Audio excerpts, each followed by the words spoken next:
Tell you a little story here today. Our longevity award. We started our longevity award 4 years ago because that was the first time that somebody could actually win the longevity award.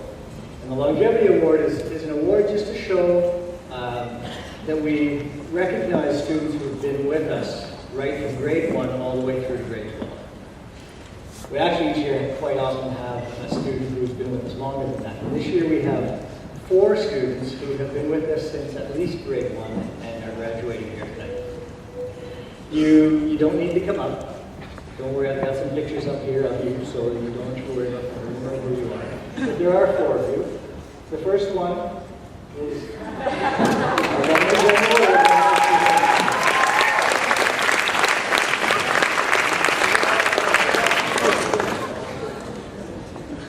you might want to put this award right underneath Governor General Award on your resume. Maybe not. Anyway, your name will go on a plaque downstairs and taken to the new campus, so you'll be held in memory at CIS. The second one came to us halfway through JK, and that is Shine On Today.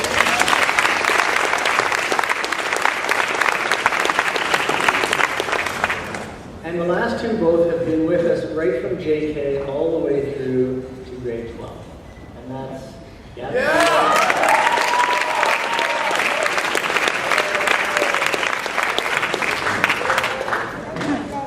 And now, not so curly-haired, Michael.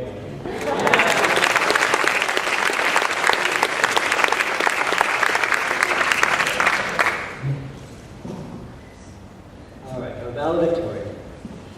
You all know it's Jamil. Mr. Patton actually gave me a nice quote that I'm going to start with. He said, Jamil has that perfect mix of talent and the ability to fly by the seat of his pants that makes the Wayfinders so much fun.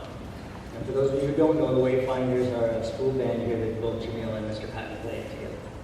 Well, in JK, Jamil definitely flew by the seat of his pants in his favorite playground in Dakota Kinabalu in Borneo, where he started school.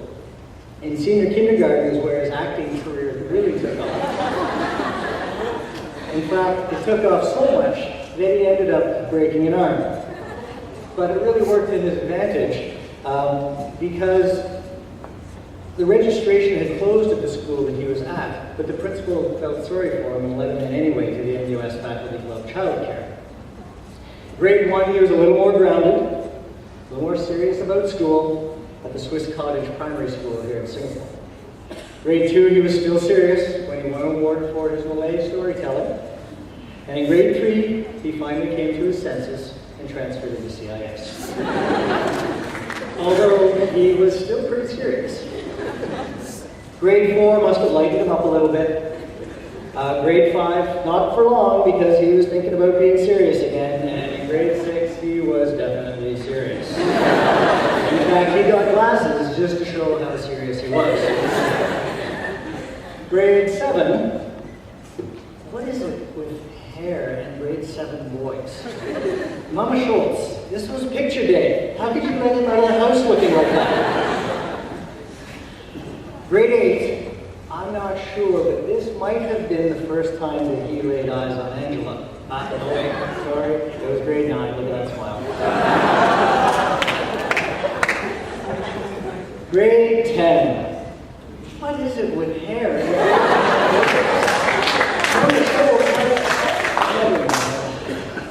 Grade 10 is always a rebellious year. You can tell that because he started using his middle name all the time. In fact, I think he might have been referring to himself as SS Cool J, but I'm not sure. That's just a rumor. Grade 11, he had a bit of a nervous smile during this photo. And I think that was taken after last year's graduate. He was the MC, and he thought, I potentially could be valedictorian next year, and I'm going to sit through one of these introductions. He's a little nervous, I think. And then, of course, this year, graduation. That's not the right picture. Graduation. Sorry, graduation.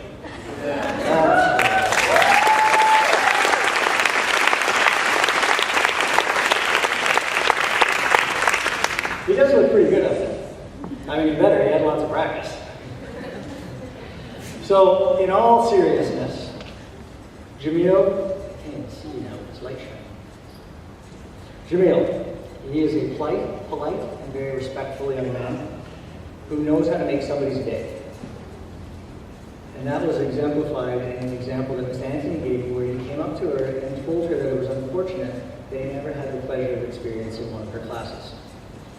This year, he has shown some outstanding leadership through the Cambodia fundraising events and building houses. He was a risk taker on that trip as well, when apparently a few of them discovered some delicacies of crickets and spiders and offered Mr. Little that if he bought them, they would eat them. Sure enough, $2 later, the four boys had 8 legs hanging out of their mouth. He's been an amazing contributor in all aspects of CIS life since 2001. This year he graduates as an OSSD Ontario Scholar with an 85.2% average.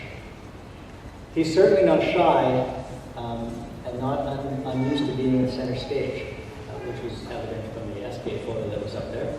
But more recently at CIS in Sadako and the 1,000 Paper Cranes, Play On, Peter Pan, The Day Billy Lived, and last year in Rumors. He's also starred in Kids Central TV series Moonface. He was the male lead in a film called Happy Place, played at the New Filmmakers Festival in New York, and also at the 22nd Singapore International Film Festival in 2009. This year he was the male lead in a film called Squabble, premiering at Palm Springs International Short Fest in California on the 26th of this month. However, this year he decided he wanted to focus on his singing. So he joined 2 bands, the Wayfinders and Killer Bees. And if that's not enough of being a risk taker, when he was in grade 10, for the first time he decided he was going to try out for the basketball team after having never played basketball at that point. He made it, and 3 years later, with commitment and drive, he was one of the MVPs this year. On top of all those achievements and involvement, his parents definitely need to be commended for raising an amazing young man who helps out whenever he's needed, is an open-minded individual with an amazing work ethic, and who always strives to reach his potential. Graduates, as voted by you, it's my honor to introduce your valedictorian of the class of 2011.